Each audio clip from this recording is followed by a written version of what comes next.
اللہ نے ایک ظالم کے اوپر دوسرے ظالم کو مسلط کیا ہے فی الحال. بعض مسلمان ایران کو ہیرو سمجھتے ہیں.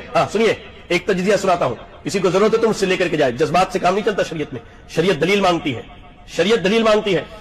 فلسطین کے اوپر اسرائیل کا 75 سال سے قبضہ ہے. 1,40,000 مسلمانوں کو انہوں نے قتل کیا 75 سال میں, اور 50 لاکھ مسلمان وہاں سے ہجرت کرنے پر مجبور ہوئے ہیں. جی 75 سال میں.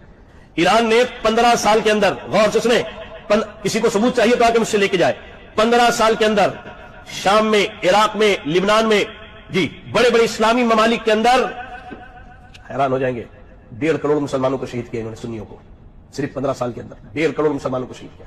یہ نا الحرج القتل, قتل کی قتل. ارے مرنے والے کو یہ نہیں معلوم کہ کیوں مارا گیا, مارنے والا یہ نہیں جانتا ہے کہ وہ کیوں قتل کر رہا ہے.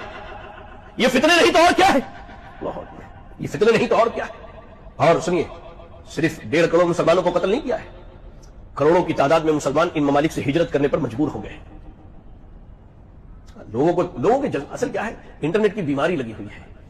وہ مشہور ایک ہندوستانی رپورٹر کا ایک بڑا مشہور جملہ تھا کہ واٹس ایپ یونیورسٹی کی لوگوں کو عادت لگی ہوئی ہے. وہاں جو آیا جو چیز سبحان اللہ, عقل کی چنا کھول لو یار. اور یہ کوئی فلسطین کی حمایت اور غزہ کی حمایت میں جنگ نہیں ہے. اگر فلسطین اور غزہ کی حمایت میں جنگ ہوتی تو 1.5 سال سے یہ کہاں مرے ہوئے تھے.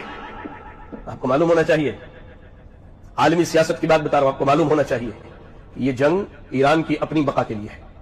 جب ان بدبخت یہودیوں نے ان کے بڑے بڑے افسران کو ایک رات میں اڑایا, تب ان کو بات سمجھ میں, انہوں نے اپنی حفاظت کے لیے یہ لڑائیاں شروع کی ہے. ورنہ احمدی نژاد ایران کا سابق صدر کہنے والا ہے کہ ہم نے افغانستان میں, ہم نے لبنان میں, ہم نے سیریا میں, ہم نے فلاں فلاں جگہ امریکہ کی مدد کی, اور آج امریکہ نے ہمارے اوپر جنگ مسلط کر کے رکھا ہے. کیا بات کرتے ہیں, کیا معلوم ہے لوگوں کو. یہاں 2-4 اخبار کے کٹنگز پڑھ لیے اور 4-6 لوگوں کے میسجز دیکھ لیے, 2-4 جذباتی تحریکی اور یہ ہمارے یہاں کی اخوانی اور مودودی حضرات کی باتیں سنی اور بڑے علامہ بنے پھر رہے. بات سمجھو, اللہ کے نبی صلی اللہ علیہ وسلم نے کہا کہ قیامت کے قریب فتنوں کی کثرت میں قتل کی زیادتی ہوگی, اور آج ناحق خون بہایا جا رہا ہے.